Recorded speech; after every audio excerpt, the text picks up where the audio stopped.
और राहुल गांधी ने जो भी मार्च निकाला है उसको लेकर किरण रिजिजू क्या कह रहे हैं, इस वक्त सीधा सुनवाएंगे। पार्लियामेंट संस्थाएं हैं, संवैधानिक संस्थाएं हैं, किसी में विश्वास नहीं। राहुल गांधी जी मैं बहुत देख लिया है, ये सुधर नहीं सकते हैं।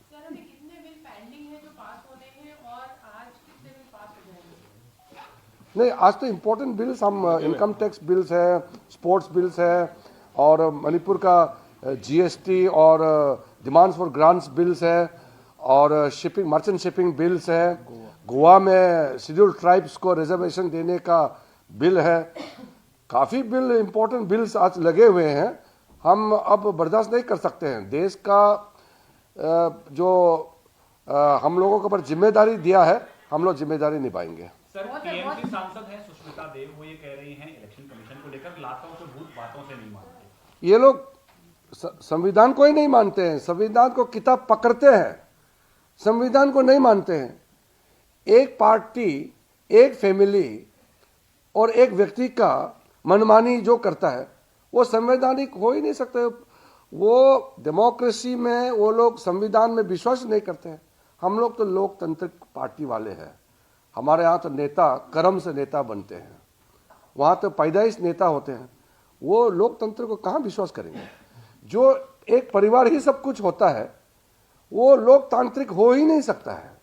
इसलिए मूलभूत उनके सोच में डेमोक्रेसी का बारे में कोई विश्वास ही नहीं है। ये लोग, एक आदमी पैदा से ही वो मालिक सोचते हैं अपने आप को, देश और पार्टी को पूरा ठोपता है वो।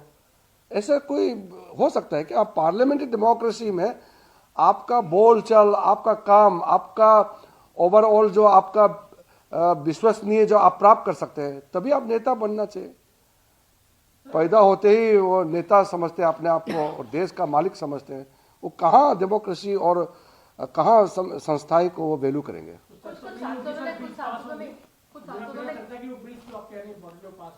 हम लोग चर्चा करेंगे, वो आए न आए हमारे लोग बोलेंगे।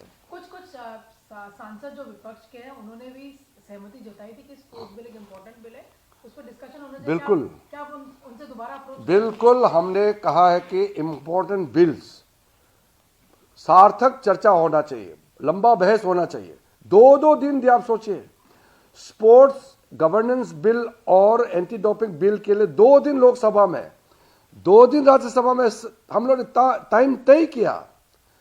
फिर इनकम टैक्स अमेंडमेंट बिल और टैक्सेशन बिल को 2 दिन लोकसभा, 2 दिन राज्यसभा, इतना लंबा टाइम दिया है।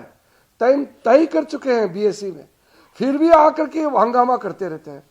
हमारे लोग, एनडीए के लोग तो पूरा भरपूर हम लोग बोलेंगे, सारे एमपीज बोलेंगे, मंत्री जवाब देंगे।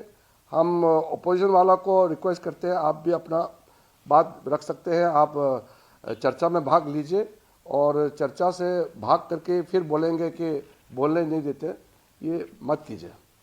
Thank you. पिछले हफ्ते इनको बोला था कि अगर ये पॉसिबल नहीं होगा तो हाउस जल्दी एडजर्न हो जाएगा, क्या हाउस जल्दी?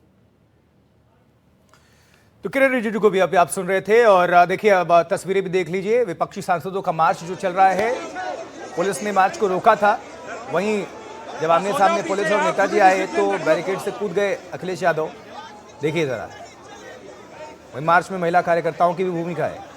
धरने पर बैठे विपक्षी सांसद, हिरासत में विपक्षी सांसद हैं इस वक्त। सब इस मामले को लेकर पूरा विपक्ष लामबंद नजर आ रहा है, क्योंकि इसमें सबका फायदा नजर आ रहा है कि जितनी देर तक ये लड़ाई खींचेगी उतनी देर तक इसको कवरेज मिलेगा और उतनी उनकी बातें जो है जनता के बीच पहुंचेगी कि विपक्ष इसके लिए लड़ रहा है।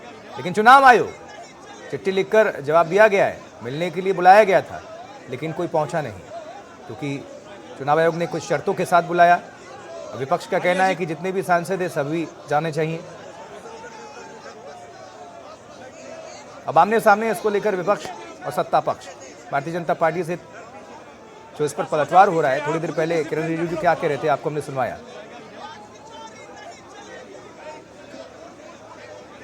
रिजिजू कह रहे हैं कि ये हर बार कुछ नाटक करने लगते हैं, झूठ बोला जा रहा है जनता के सामने।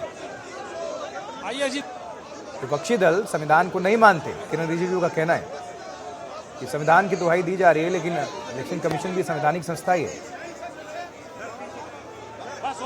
कांग्रेस में एक परिवार ही सब कुछ है, ये किरण रिजिजू ने पलटवार किया।